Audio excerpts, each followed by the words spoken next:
Assalamualaikum warahmatullahi wabarakatuh. Kita bisa mulai ya, mungkin saya menunggu teman-teman yang lain, apa namanya, karena ini hari malam minggu, jadi kita mungkin jangan terlalu malam mulainya. Mudah-mudahan bisa selesai lebih cepat dari pertemuan kita yang terakhir supaya Ibu Bapak bisa bermalam mingguan ya. Baik, Ibu Bapak, selamat bergabung kembali di kelas di mata kuliah Ekologi Pariwisata atau yang kita sebut dengan ekowisata ya. Ini adalah pertemuan ketiga dari total 6+2 pertemuan dengan 2 ujian. Dan di hari Selasa lalu kita membahas mengenai pengantar mengenai ekologi pariwisata atau ekowisata. Kemudian pertemuan kedua terkait dampak pariwisata terhadap ekonomi, baik positif maupun negatif. Nah, uh, apa namanya, di pertemuan sebelumnya saya sudah jelaskan bahwa dampak pariwisata itu ada setidaknya yang oleh para ahli itu dianggap ada 3 gitu ya. Dampak terhadap ekonomi, dampak terhadap sosial budaya, dan dampak terhadap lingkungan. Yang biasanya kalau kita diskusi mengenai dampak positif, yang muncul duluan itu adalah dampak ekonomi dari orang-orang awam seperti itu yang muncul. Sementara kalau bicara dampak negatif, yang muncul duluan itu adalah dampak lingkungan dan dampak sosial budaya gitu. Eh, Kemarin lusa hari Kamis ya, hari Kamis betul. Itu kita berdiskusi mengenai dampak pariwisata terhadap ekonomi, baik positif maupun negatif. Dan hari ini kita akan berdiskusi mengenai dampak yang kedua, yaitu dampak sosial budaya, social culture gitu ya. Kalau nanti setelah UTS kita berdiskusi mengenai dampak terhadap lingkungannya. Jadi dampak yang paling paling sering kali didiskusikan kita diskusikan di terakhir gitu. Nah, sudah terlihat mudah-mudahan ya. Nah, di saya sih sudah terlihat bahwa ini sudah tershare.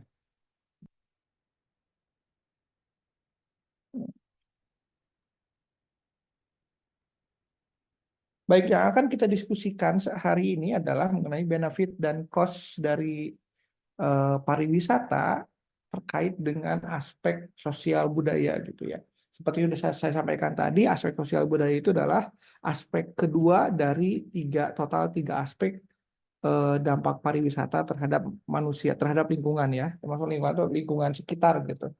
Itu terhadap dampak ekonomi, dampak sosial budaya, dan dampak lingkungan alam gitu. Nah, mari kita bahas mengenai dampak sosial budaya gitu.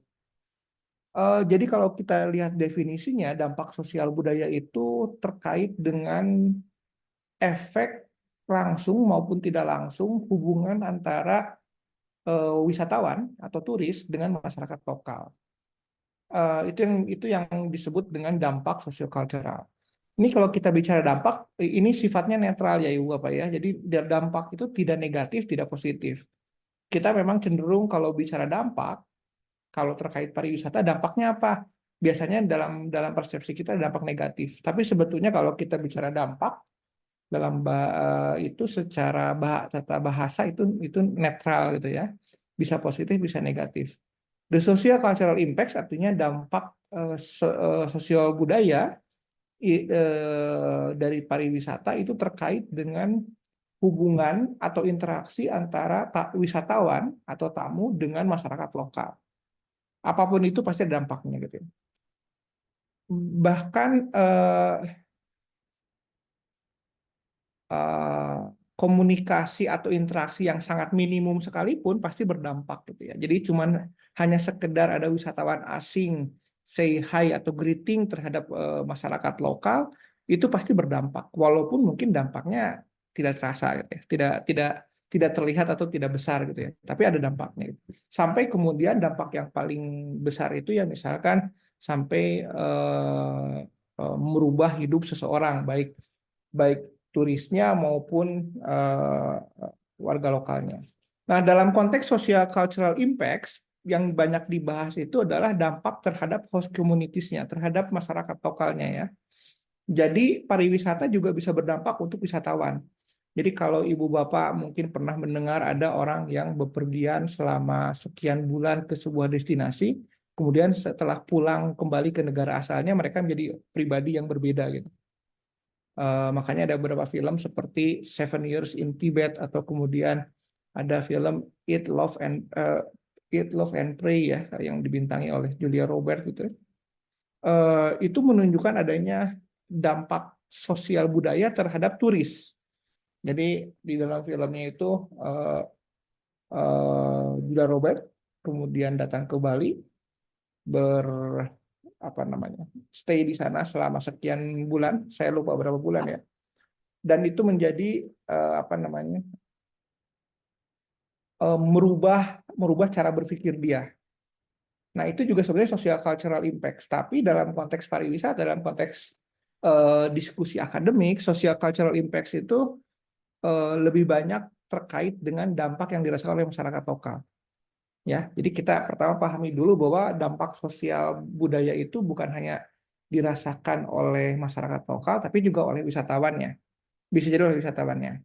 Misalkan ada wisatawan, kita mungkin beberapa waktu lalu pernah dengar cerita ada wisatawan datang ke Bali kemudian melakukan perbuatan yang apa namanya tidak menyenangkan, dianggap tidak menyenangkan oleh masyarakat lokal, kemudian mendapatkan penolakan.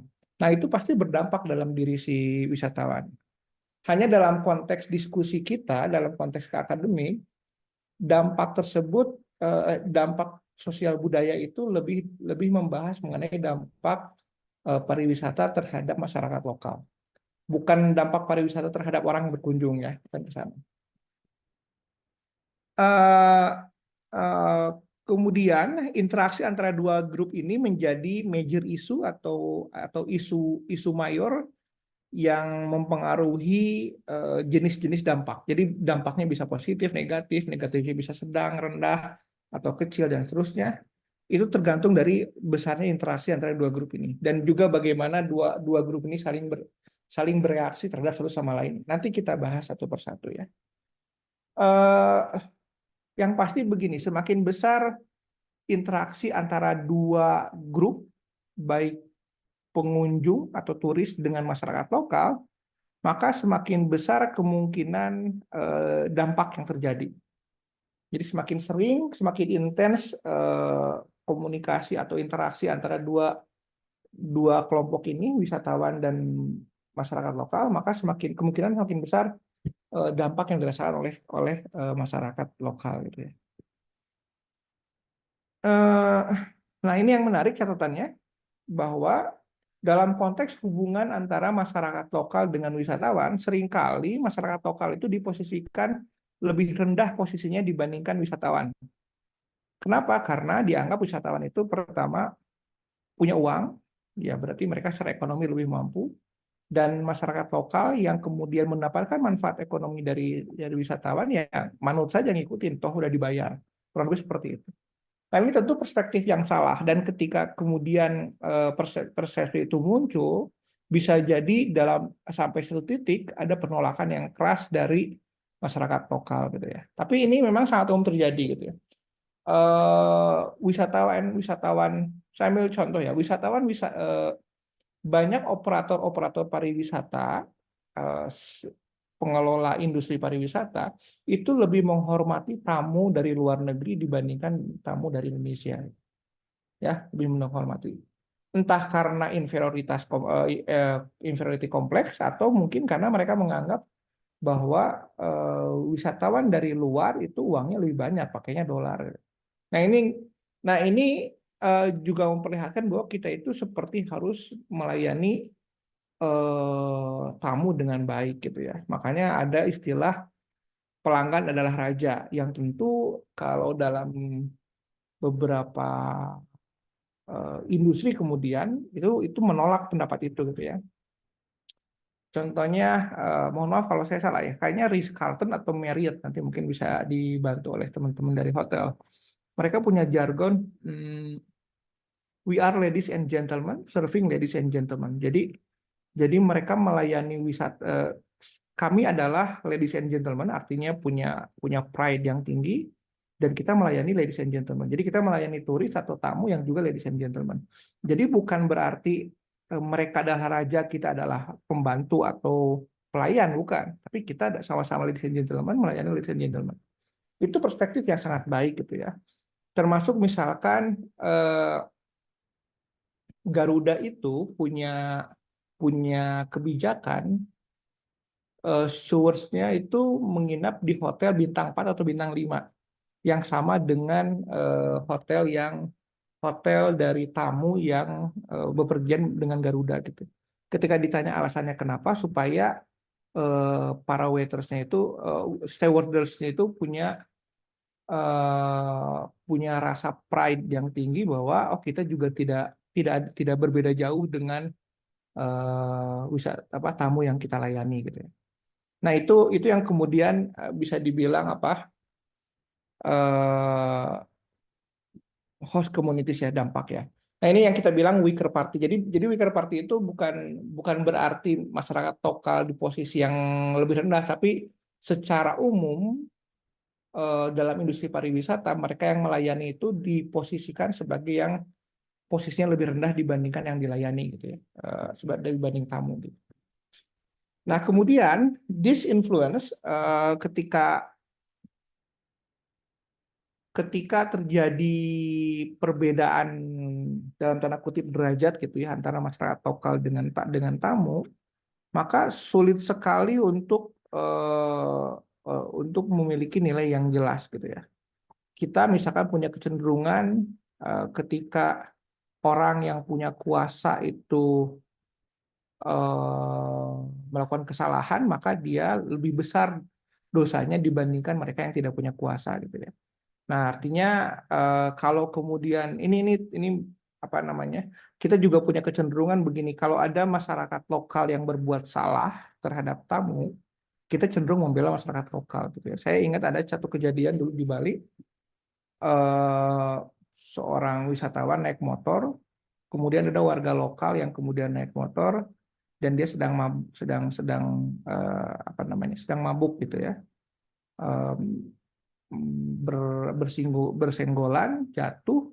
Nah, masyarakat lokal itu secara otomatis membela masyarakat lokal di sekitar ya, yang jadi saksi itu secara otomatis membela masyarakat lokal, si orang lokal yang nabraknya gitu ya.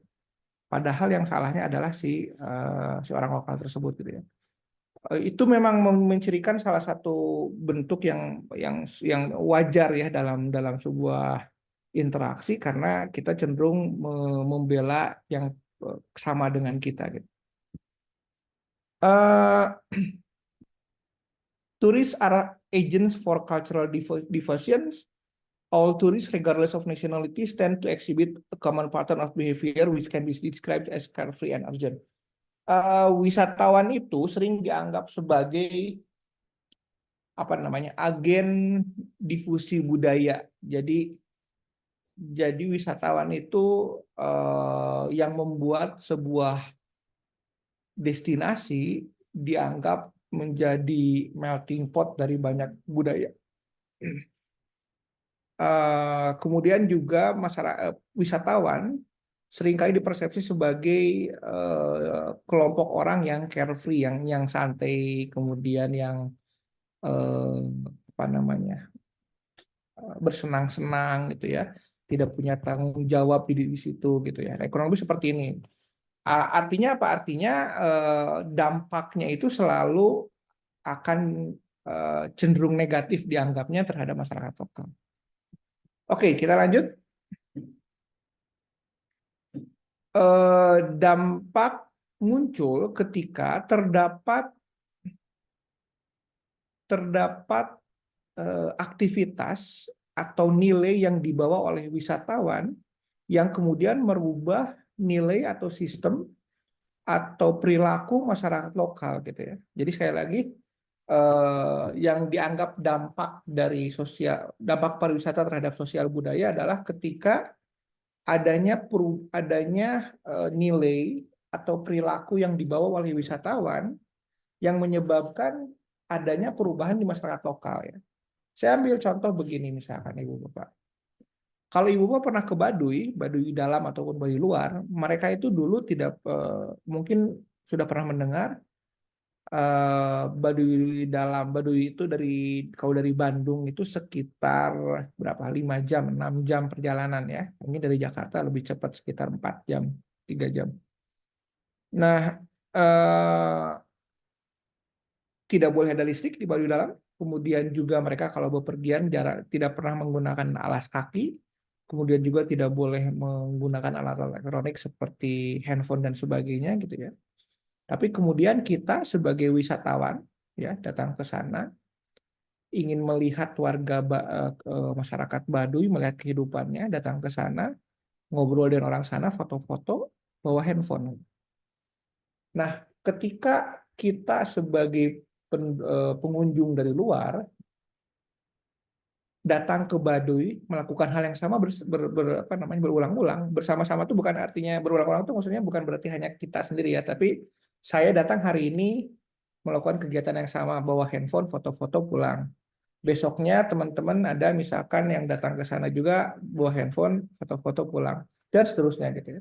Masyarakat lokal akan melihat, oh ternyata orang kota, orang yang dianggap modern itu kalau berkunjung, datang, foto-foto menggunakan handphone, posting sosial media, pulang gitu ya. Nah, itu bisa jadi berubah perspektif mereka tentang dunia luar. Oh, berarti harus punya teknologi. Makanya sekarang sudah mulai tuh masyarakat Baduy itu punya teknologi juga gitu. Nah, itu salah satu nilai yang kita bawa. Terlepas apakah itu positif atau negatif, ini menjadi perdebatan ya. Apakah kita sebagai wisatawan ketika membawa handphone ke Baduy dan orang Baduy melihat kita bawa handphone dan mereka menjadi punya perspektif, oh kita juga punya handphone, apakah kita atau saya membawa dampak negatif terhadap Baduy? Nah itu perdebatan. Eh, kita masuk lagi, perubahan itu terjadinya di mana? Pada community structure, struktur komunitas. Ini juga terjadi di Baduy ya, kalau konteks Baduy. Misalkan dulu itu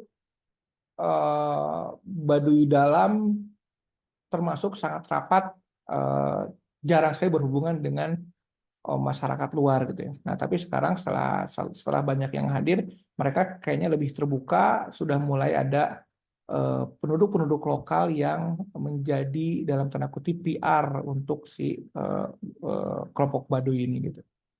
Hubungan terjadi berubah juga family relationship, eh, bahkan kalau di beberapa destinasi yang banyak wisatawan asingnya bisa terjadi percampuran karena pernikahan, kolektif traditional lifestyle, jadi ada berubah gitu ya, melihat banyaknya wisatawan yang datang, eh, budayanya berbeda itu menjadi percampuran. Jadi melting pot gitu ya. Walaupun budaya kita tetap tetap ada lebih dominan, tapi ketika ada kunjungan dari luar, otomatis kita apa namanya mengadopsi atau setidaknya beradaptasi dengan apa yang dibawa oleh orang luar. Gitu. Nah, tapi pariwisata juga bisa memberikan dampak positif seperti, nah ini saya ingin bertanya ya Ibu Bapak, nanti tolong tolong silakan ada yang mau berkomentar. Menurut Ibu Bapak, dampak apa namanya? Apa manfaat utama adanya industri pariwisata? eh, Sorry, apa manfaat utama dari adanya industri pariwisata? Ada yang mau coba Ibu Bapak? Selain dampak ekonomi. Kalau dampak ekonomi itu biasanya jadi dampak utama, tapi saya ingin Ibu Bapak memberikan dampak apa namanya? Manfaat utama dari pariwisata. Ada yang mau coba Ibu Pak? Silakan.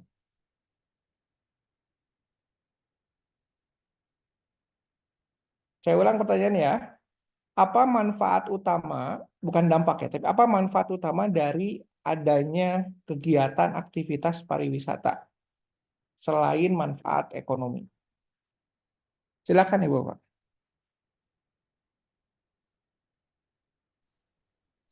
Selamat malam, izin Pak Galih. Selamat malam Pak Gaus, silakan Pak. Izin Pak, mungkin pendapat saya dampak dari adanya pariwisata mungkin selain faktor ekonomi tadi mungkin adanya munculnya budaya Pak, mungkin budaya suatu tempat sehingga eh, budaya apa tempat tersebut atau kawasan tersebut atau desa tersebut menjadi terkenal Pak. Mungkin itu Pak. Karena jadi dikenal ya. Jadi fokusnya Betul Pak. ke dikenalnya ya. Betul Pak. Oke, terima kasih Pak Gos. Yang lain ada lagi? Atau mungkin saya rubah pertanyaannya, kenapa sih pariwisata itu dianggap apa namanya? eh, Mungkin lebih ekstrimnya, apakah perlu ada pariwisata di dalam kehidupan bermasyarakat, bernegara gitu ya? Silakan Ibu Pak kalau ada yang mau coba jawab.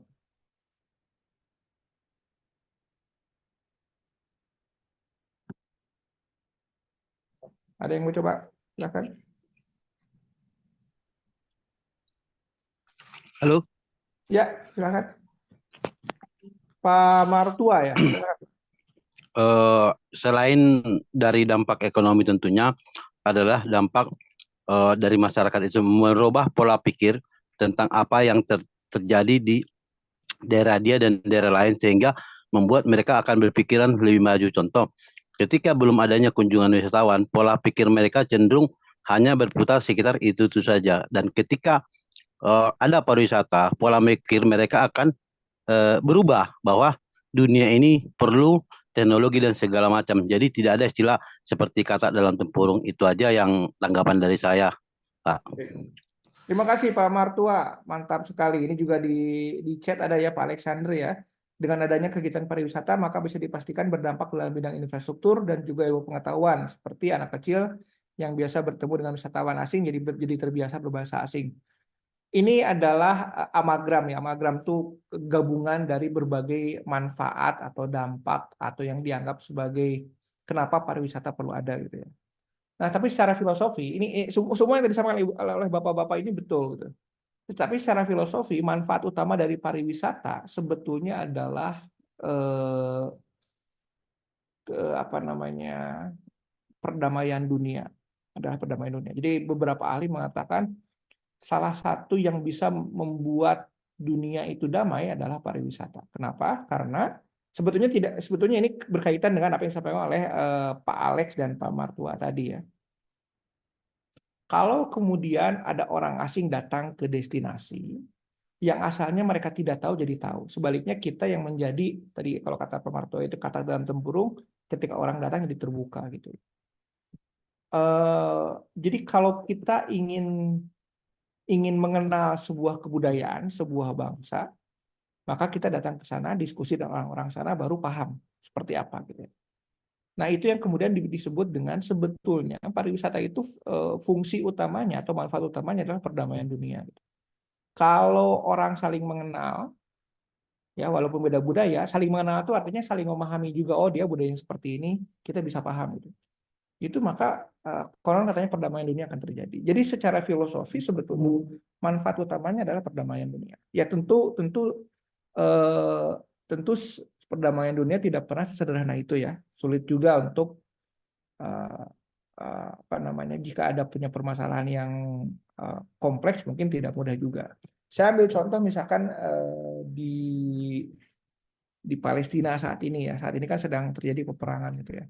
Tapi ada sebuah eh, kondisi yang menarik gitu ya. Kalau kemudian kita tanyakan ke sebagian besar orang Indonesia yang tentu sebagian besar adalah Muslim, apa yang Anda rasakan, apa yang Anda persepsi apa yang Anda punyai terkait Palestina dan Israel. Maka kemungkinan sebagian besar akan mengatakan positif terhadap Palestina, negatif terhadap Israel. Nah, tapi ada sebuah jasa pariwisata, jasa layanan pemanduan di Palestina dulu ya. Ya mungkin sekarang karena sedang perang jadi tidak ada. Di mana pemandunya itu terdiri dari dua orang, yang satu orang orang Palestina, yang satu orang Israel. Jadi ketika mereka memandu wisata, mereka memandunya bergantian dari sudut pandang masing-masing.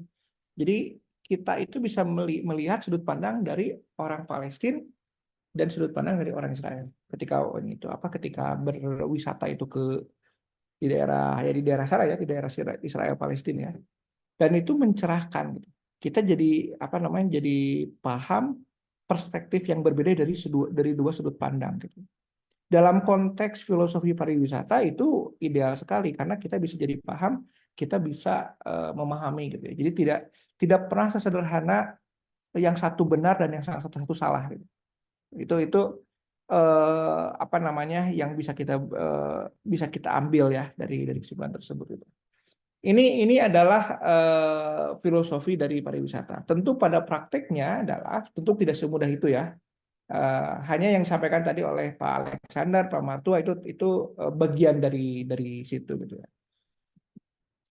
Baik, kita lanjut. Makanya di sini tourism can also generate positive impacts as it can serve as a supportive forces for peace, foster pride. Jadi sebetulnya pariwisata itu bisa menjadi komponen penting dalam terciptanya perdamaian gitu. Perdamaian. Ada sebuah cerita apa ya? Ini cerita lama sih. Kerajaan hendak berperang atau satu kerajaan hendak memerangi sebuah areal. Tapi sebelum diperangi, rajanya ini ingin tahu, ini gimana sih warganya seperti apa. Datang dulu ke sana, ternyata setelah datang ke destinasi, si raja itu jatuh cinta dengan masyarakatnya. Jadi nggak jadi perangnya. Kurang lebih seperti itu ya si ini. Jadi dengan berwisata, bersenang-senang mengenal masyarakat lokal, itu bisa jadi adanya perdamaian. Kemudian juga pariwisata juga bisa meningkatkan rasa kebanggaan terhadap budaya kita. Punya kebanggaan terhadap apa yang kita punya. Itu dari pariwisata. Itu dari pariwisata kita bisa menjadi bangga. Misalkan kita punya tari jaipong kalau di Sunda ya, atau kita punya pencak silat gitu ya, atau kita punya tari kecak di Bali gitu dan seterusnya. Dan ketika dikenal, ketika kita melihat bahwa orang asing sangat menikmati dan sangat menghargai itu, kita menjadi bangga. Itu salah satu dampak sosial budaya dari pariwisata. Nah, ini yang terakhir, poin terakhir. Ini sudah dibahas sebetulnya tadi oleh saya, bahwa social cultural impact itu ambigu. Jadi satu dampak yang apa namanya, satu objek yang sama bisa dipandang berbeda oleh dua orang yang berbeda gitu. Yang satu bisa memandang itu positif, yang lain bisa memandang negatif. Misalkan begini contohnya. Saya ambil contoh yang tadi sudah saya jelaskan.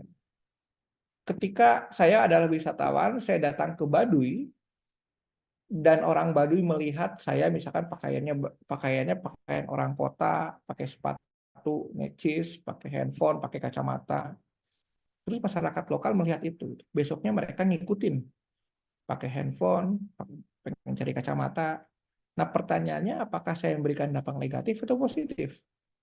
Apakah saya memberikan pengaruh yang buruk, memberikan contoh yang buruk atau contoh yang baik? Nah, ini ada dua perspektif. Oh, apa yang saya lakukan itu buruk. Kenapa? Karena mengganggu nilai yang dimiliki oleh masyarakat lokal. Yang mereka tidak tahu apa itu kacamata, tiba-tiba jadi pada pengen beli kacamata. Tapi di sisi lain, ya nggak apa-apa dong, karena mereka juga masyarakat yang ingin menjadi manusia lebih baik. Kalau kacamata membantu mereka menjadi lebih baik, ya nggak apa-apa. Seperti itu. Nah, itu perspektif yang sama. Makanya kemudian disebut social cultural itu ambigu, karena bisa jadi berbeda sudut pandang satu dan sudut pandang lain gitu ya. Memang ada pendekatan, kalau ambigu tanyakan saja kepada masyarakat lokal, mereka merasa itu dampak positif atau negatif gitu.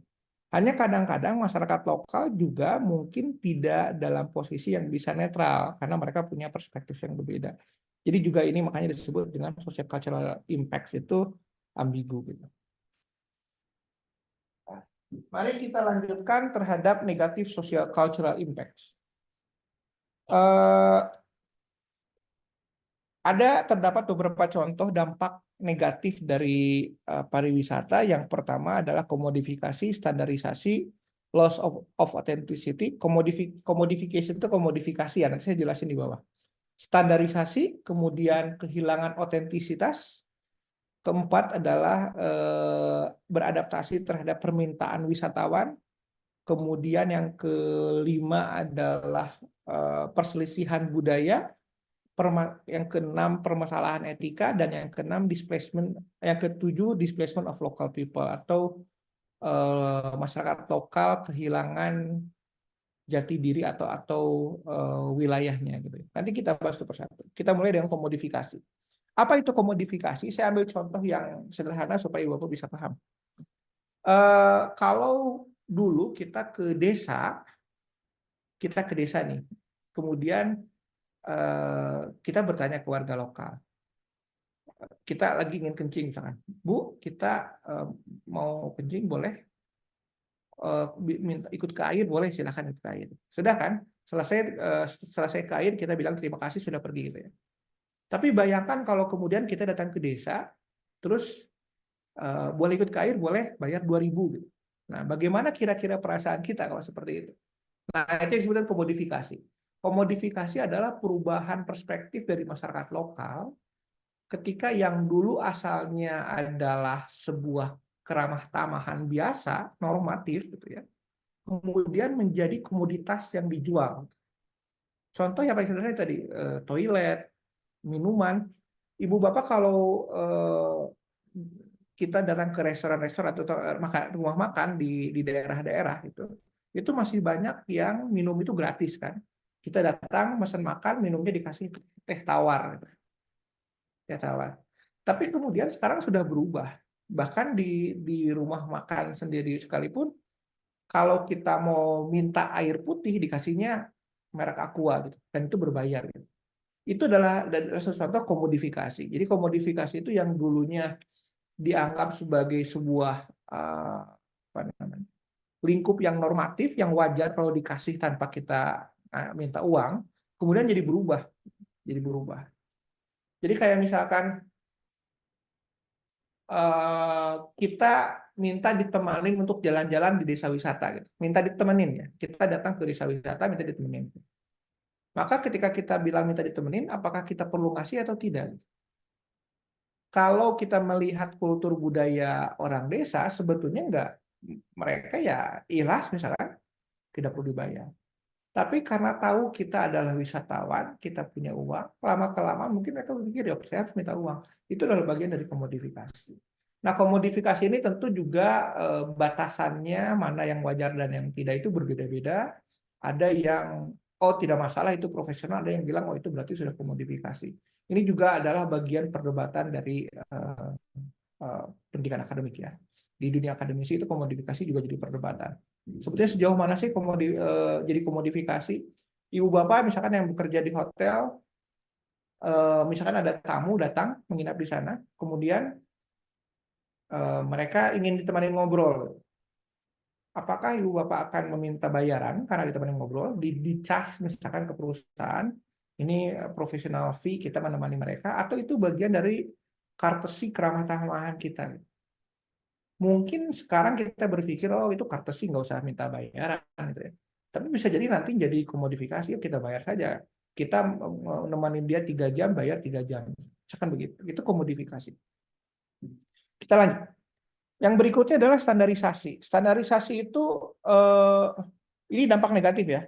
Jadi kita sedang bicara dampak negatif. Jadi komodifikasi itu dalam konteks akademik dianggap dampak negatif. Itu tadi yang asalnya layanan masyarakat lokal, minta ikut ke toilet dulu tidak bayar, sekarang jadi minta bayar.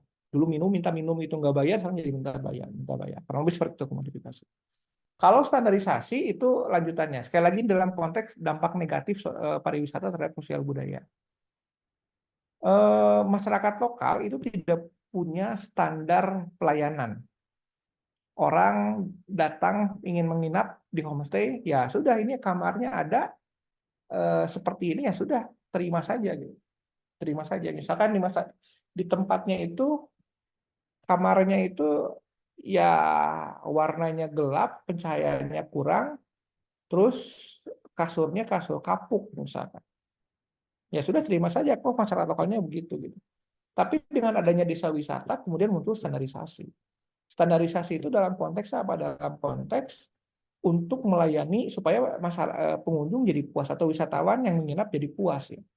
Jadi akhirnya bukan lagi fokus kepada kebutuhan masyarakat lokal, tapi jadi kebutuhan pengunjung atau wisatawan. Jadi standarisasi ini membuat seperti itu. Nah, ini dianggap sebagai dampak negatif. Standarisasi itu bukan karena kebutuhan masyarakat lokal, tapi kebutuhan melayani orang luar dari daerah tersebut. Berikutnya yaitu loss of authenticity and stage authenticity. Jadi ada hilangnya otentisitas dan adanya otentisitas yang didesain. Stage itu apa ya? Yang ditampilkan gitu. Saya contoh begini gitu ya. Kalau di daerah Sunda itu ada yang namanya wayang golek. Ibu Bapak saya yakin pernah mendengar wayang golek. Tahu wayang golek gitu ya. Wayang golek itu dalam proses yang sebenarnya, yang aslinya itu mungkin sebagian ibu bapak juga sudah pernah nonton ya. Yang aslinya itu mulainya dari jam 8 atau jam 9 malam sampai jam 3 pagi. Jadi sekitar 6 jam, 7 jam gitu. Sekarang kalau ibu bapak datang ke apa namanya Saung Ujo, itu pertunjukan wayang goleknya itu paling hanya 10 menit. Dan itu pun hanya menunjukkan yang kelahinya. Kalau di kita wayang golek itu yang bagusnya, yang ramainya itu adalah adanya si cepot gitu ya. Padahal si cepot itu kalau dalam pertunjukan wayang golek yang aslinya baru munculnya jam 1. Jam 12 muncul sedikit, kemudian jam 1, jam 2 itu sering gitu. Jadi selama 3 jam tuh nggak muncul tuh. Nah, tapi kalau di tempat-tempat pertunjukan di Saung Ujo misalkan, yang muncul tuh ya yang lucunya si Cepot dan teman-temannya gitu ya. Nah, itu jadi pertanyaan, apakah itu otentik atau tidak? Mungkin si patung wayangnya otentik, tapi ceritanya, prosedurnya, kemudian rentetan ceritanya itu menjadi tidak otentik. Itu yang disebut dengan lost authenticity. Ini juga menjadi masalah ketika kalau budaya difokuskan kepada untuk melayani atau mempertunjukkannya kepada wisatawan, otentisitas jadi hilang karena budaya itu harusnya menjadi konsumsi internal masyarakat. Nah, kalau kemudian dijadikan konsumsi orang luar, ya berarti kita fokusnya melayani wisatawan orang luar gitu, supaya orang luar senang. Nah, itu yang menyebabkan loss authenticity. Makanya muncul stage authenticity. Jadi kita nyebutnya otentik, tapi yang dipertunjukkan pada orang. Padahal budaya yang otentik itu tidak dipertunjukkan kepada orang luar. Jadi kalaupun misalkan ada tari-tarian, ada pencak silat, itu diperuntukkan untuk masyarakat lokal dulu itu. Kan budaya itu muncul salah satunya ketika ada pertunjukan budaya itu ditujukan untuk masyarakat lokal, untuk hiburan masyarakat lokal. Nah, ketika ada pengunjung dari daerah lain, dari luar, wisatawan, maka keasliannya itu jadi berubah karena fokusnya betul jadi berbeda, bukan lagi untuk kebutuhan masyarakat lokal, tapi kebutuhan pengunjung. Itu yang disebut dengan hilangnya otentisitas. Jadinya budaya, ya ini termasuk juga misalnya di kita, anak saya juga udah tidak pernah lagi nonton wayang golek yang panjangnya 6 jam gitu. Kemarin ada di dekat rumah kita, ya kita nggak nonton gitu. Kenapa? Karena terlalu panjang. Kitanya jadi terbiasa juga dengan stage authenticity.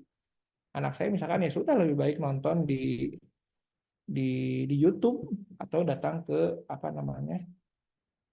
Saung Ujo gitu. Itu salah satu dampak negatif.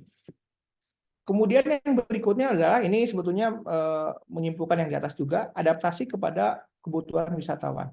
Jadi akhirnya yang terjadi adalah kita itu berfokus kepada memenuhi kebutuhan wisatawan, beradaptasi terhadap permintaan mereka.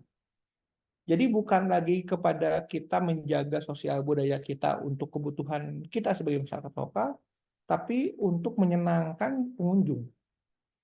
Jadi kalau contohnya tadi ya, misalkan wayang golek aslinya 6 jam, tapi nggak mungkin wisatawan disuruh nonton 6 jam. Ya sudah, kita singkat saja.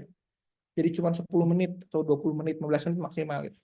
Nah, ini menjadi adaptasi. Jadi bukan lagi kepada fokusnya menjaga kelestarian budaya, tapi pada memenuhi permintaan pengunjung. Dampak negatif dari pariwisata terhadap sosial budaya berikutnya, ini yang paling, ya kalau kita bicara dampak maka ini termasuk yang paling sering dibicarakan, yaitu culture crisis, atau perselisihan budaya. Lifestyle-nya beda, values-nya beda, agama beda, bahasa beda, wes sudah beda aja. Misalkan di Bali pernah beberapa ada video viral kemarin, laki-laki dan perempuan, yang perempuannya diajak ngobrol sedikit lama oleh warga lokal, laki-lakinya si wisatawan marah. Padahal ngobrolnya ngobrol biasa. Nah, itu culture crisis sudah. Atau misalkan masih di Bali lagi, misalkan ketika nyepi ya, itu kan tidak boleh kemana-mana. Kemudian mereka masyarakat si wisatawan dari luar misalkan merasa ini kan ya ini kebebasan, hak asasi kita dong untuk jalan-jalan, mereka pergi gitu ya. Nah, itu menjadi bentrok. Nah, ini contohnya culture crisis. Ini yang paling seringnya. Tentu bukan hanya dengan wisatawan asing saja, wisatawan lokal tapi dari beda daerah juga bisa. Bahkan misalkan saya orang Bandung, saya wisata ke daerah Kabupaten Bandung yang jaraknya hanya sekitar berapa, 15 kilo, 20 kilo dari tempat saya tinggal, itu bisa ada culture crisis karena ada budaya yang berbeda, ada values yang berbeda, ada lifestyle yang berbeda dengan masyarakat lokal. Nah, ini sangat mungkin ya. Kemudian ya kita masuk lagi ke cultural crisis, itu ada juga beberapa pembagiannya. Ini penyebabnya yang ada economic inequality, irritation do tourist behavior. Ini yang tadi saya bahas sebetulnya, ke irritation do tourist behavior, job level friction, dan cultural homogenization. Saya ini ya ngobrol, diskusi ya, lanjut ya. Economic inequality. Jadi dalam pariwisata itu seringkali terlihat secara umum pariwisata itu dianggap dilakukan oleh orang-orang yang mampu mengunjungi sebuah destinasi yang bukan destinasi umum, ya. Karena itu definisi pariwisata seperti itu gitu. Dulu misalkan di Inggris mereka berwisata ke daerah Eropa Selatan yang secara ekonomi lebih miskin, ada perbedaan, bahkan mereka wisatanya itu bisa selama lebih dari setahun mereka bersama para pembantu dayang-dayangnya gitu. Jadi kelihatan sekali economic inequality-nya gitu. Nah, sekarang juga terjadi gitu. Jadi adanya economic inequality, kita melihat wisatawan enak sekali tinggal di sini, kita layanin, sementara kita ya begini-begini aja. Itu cultural crisis pertama. Kemudian yang berikutnya, irritation due to tourist behavior. Ini yang tadi saya bahas juga sebetulnya, ini yang paling sering. Kalau kita bicara dampak pariwisata terhadap sosial budaya, maka yang ini yang paling sering kita bahas, dampak negatif ya, yaitu kita tidak suka dengan kelakuan wisatawan, kemudian kita iritasi dan menegur atau bahkan mengkonfrontasi si wisatawan tersebut. Ini paling sering. Dan kadang wisatawan itu seringkali berbuat seenaknya karena mereka menganggap saya bentar lagi juga pulang, ya sudah, nggak kenal siapa gitu, seperti itu. Nah, kita sebagai warga lokal seringkali sangat mudah menolak posisi seperti itu, kemudian irritate gitu ya, mengkonfrontasi si wisatawan tersebut. Itu cultural crisis. Job level friction ini mungkin yang terjadi, ibu bapak, entah kenapa misalkan ya, ini memang untuk pekerjaan yang sama, tapi kalau yang menempatinya adalah orang asing, itu biasanya gajinya lebih gede gitu ya. Nah, dalam konteks pariwisata juga sama gitu. Misalkan GM Hotel yang dari Indonesia dengan GM Hotel dari luar itu gajinya beda, dolar dengan rupiah itu beda itu. Dan suka jadi omongan, misalkan kerjaannya lebih bagus gua, tapi dia dibayar lebih gede karena dia hanya sekedar dia bule gitu. Nah, itu menjadi job level friction. Atau misalkan karena dia bisa bahasa Inggris walaupun pelayanannya nggak bagus, dibayarin lebih gede gitu, seperti itu. Nah, ini salah satu juga cultural crisis terkait job level friction. Next, cultural homogenization. Ini cultural crisis, ada dress, language, food behavior. Ini terkait dengan terutama makan, minum, berpakaian gitu ya. Ketika cara berpakaian pengunjung dengan masyarakat lokal berbeda, itu akan bisa men-trigger stimulus adanya krisis atau perpecahan atau pertentangan antara wisatawan dengan masyarakat lokal. Ethical issues, kita masuk lagi ethical issues ke yang berikutnya, itu yang pertama crime generalization, yang berikutnya yang keduanya prostitution and sex tourism. Kalau kita bicara crime generalization itu biasanya dikaitkan dengan munculnya niat sebagian masyarakat lokal yang ingin memanfaatkan adanya wisatawan dengan niat yang tidak baik, menipu, mencari kesempatan gitu ya, mencari kesempatan untuk mendapatkan keuntungan gitu. Dari hal yang paling kecil, misalkan saya pernah kena scam ya ketika ke Thailand dulu, tapi waktu masih sangat muda gitu. Ke Thailand saya naik ke apa itu namanya ya, candi gitu, saya lupa candinya apa. Di atas candi itu ada dipasang seperti untuk teropong yang kita kalau mau lihat terus berbayar pakai uang berapa bat gitu kan namanya, pakai uang koin gitu. Tapi saya tidak punya koin kan, saya punya ini 100 bat.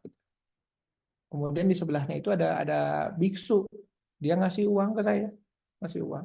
Kita kasih begini, kemudian setelah selesai dia minta saya nyumbang karena dia sudah ngebantu saya, dia minta saya nyumbang.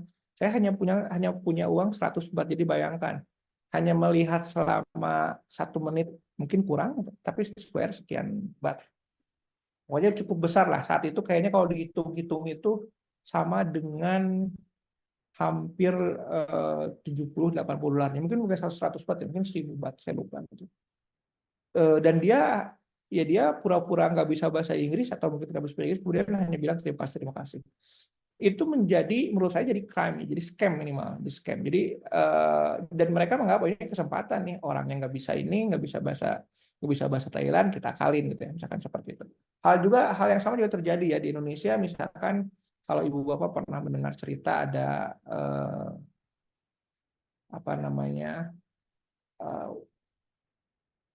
money exchange, money changer yang kemudian ketika ngitung uang satu lembarnya dibuang ke bawah. Jadi misalkan ditukar uang 100 dolar jadi 1.600.000. Tapi ketika ngitung dihitung 16, 1, 2, 3, 4, 5, 6, tapi yang satunya dibuang, jadi cuma 15 dikasihnya.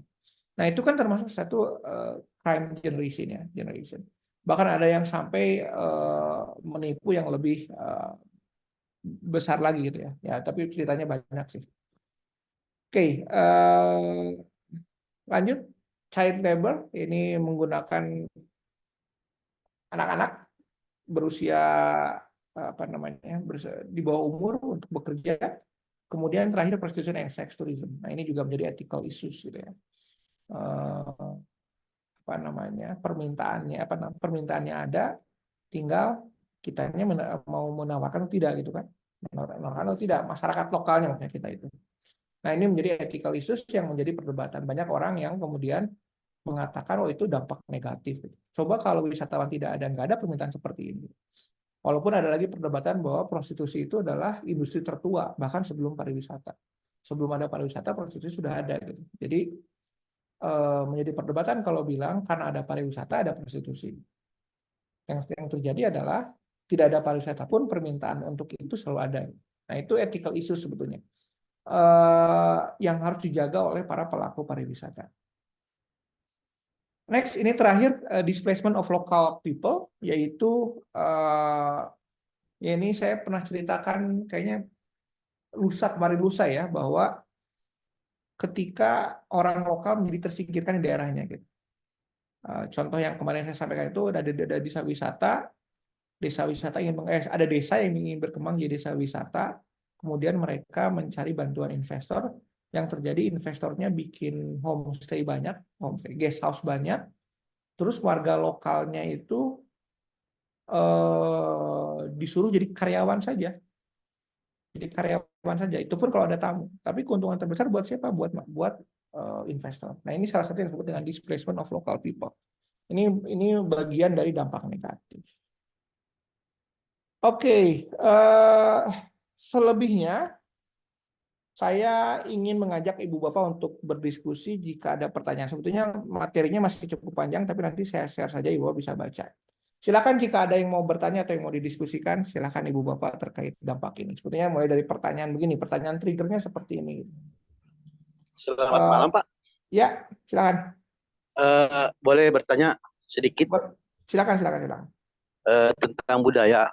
Sepertinya budaya juga kan dimulai dari keluarga kita sendiri. Contoh,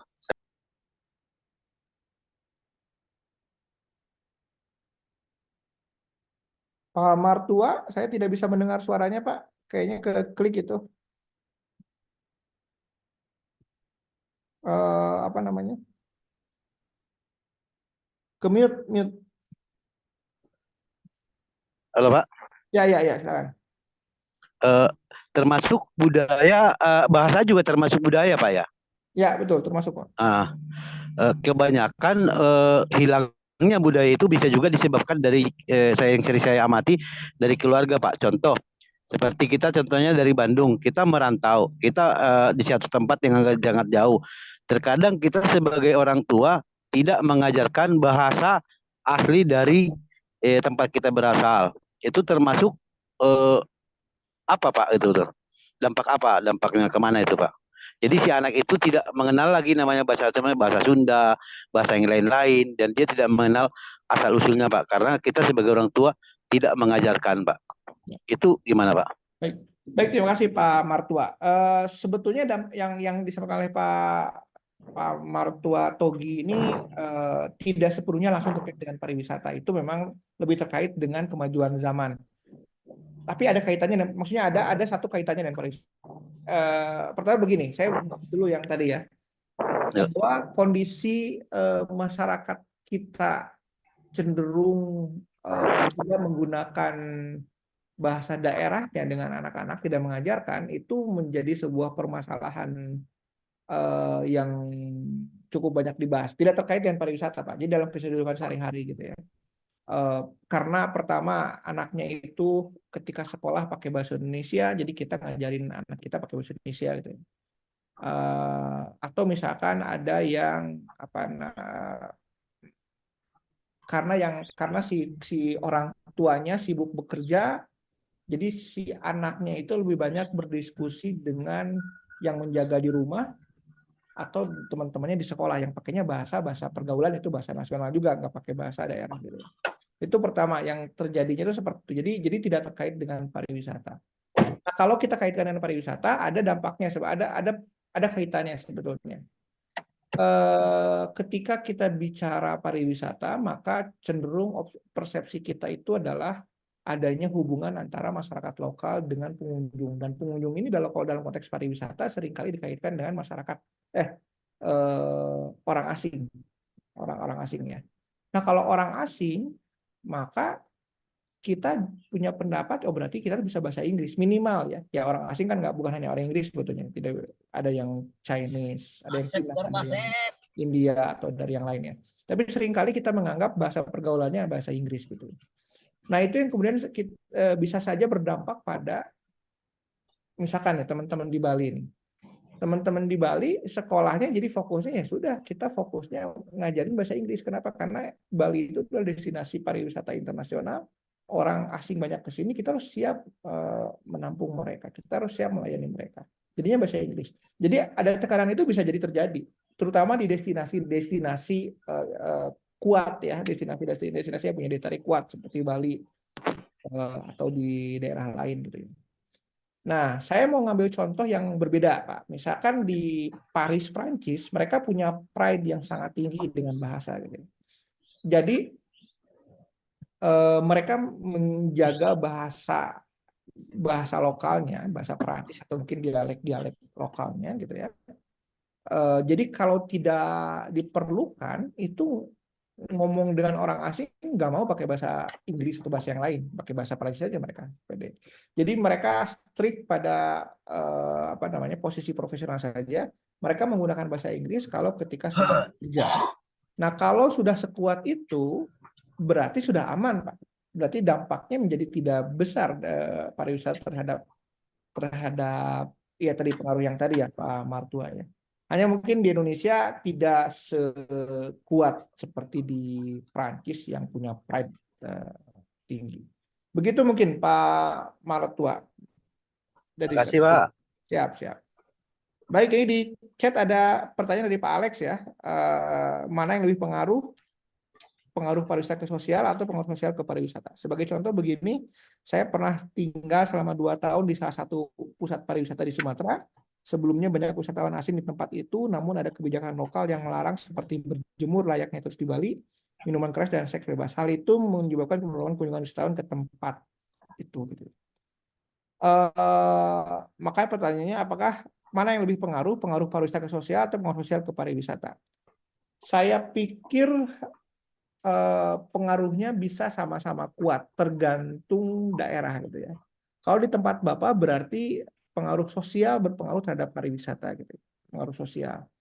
Ini bisa jadi begini, terjadi karena ada masyarakat lokal yang punya, ada tokoh masyarakat lokal yang punya inisiatif untuk melarang ini. Jadi yang disampaikan oleh Pak Alex ini, saya bisa menduga bahwa ada masyarakat lokal yang cukup didengar, kemudian mereka diskusi dengan masyarakat lokal yang lain.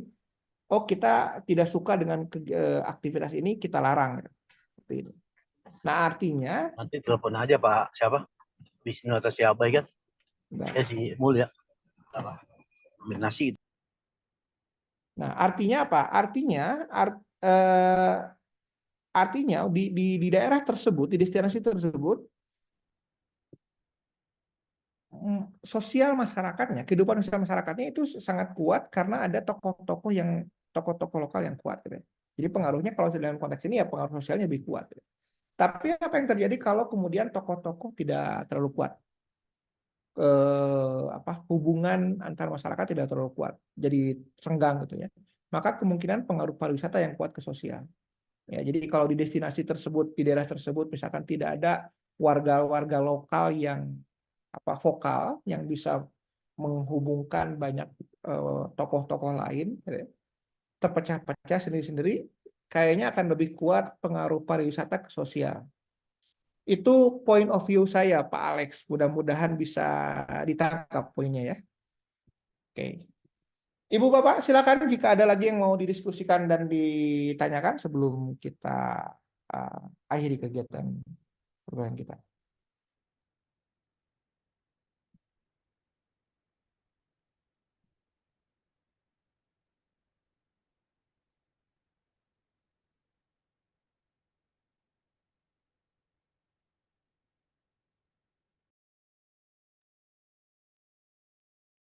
Jadi topik ini sebetulnya topik yang menarik dan penelitiannya banyak. Dan yang melakukan penelitian terkait pengaruh sosial atau dampak sosial itu justru bukan orang-orang pariwisata, tapi orang-orang dari sosiologi, dari antropologi, bahkan ilmu politik, ilmu komunikasi gitu. Orang-orang pariwisatanya tidak, karena orang-orang pariwisata cenderung melihat pariwisata dari sisi ekonomi.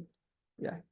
Jadi termasuk mungkin ibu bapak sebagian besar yang bekerja di industri yang terkait dengan pariwisata, mulai dari hotel, catering gitu ya, atau restoran gitu ya, atau yang lainnya, atau destinasi atraksi gitu ya. Perspektifnya memang dari sudut pandang manajemen dan dari sudut pandang ekonomi, bukan dari sudut pandang sosiologi. Makanya diskusi terkait sosiologi di bidang pariwisata itu yang mengkajinya biasanya justru bukan orang pariwisata itu. Mungkin begitu gambaran. Baik, jika memang tidak ada lagi, seperti sudah saya janjikan tadi bahwa hari ini kita tidak terlalu lama, dipercepat, jadi 1 jam lebih sedikit kita akhiri sampai di sini. Dan Ibu Wahyuni ada yang mau disampaikan atau kepencet ya? Oh, kepencet. Dan minggu depan kita ada UTS, nanti soalnya akan saya sampaikan ke admin dan nanti kita bertemu lagi 2 minggu dari ya kurang lebih Selasa depannya lagi ya, kita bertemu lagi di pertemuan keempat di perkuliahan kita. Baik, mungkin sekian dari saya. Sekali lagi terima kasih atas kehadirannya. Semoga Ibu Bapak sehat selalu. Selamat malam. Wabillahi taufiq wal hidayah. Assalamualaikum warahmatullahi wabarakatuh. Malam Pak. Assalamualaikum warahmatullahi wabarakatuh.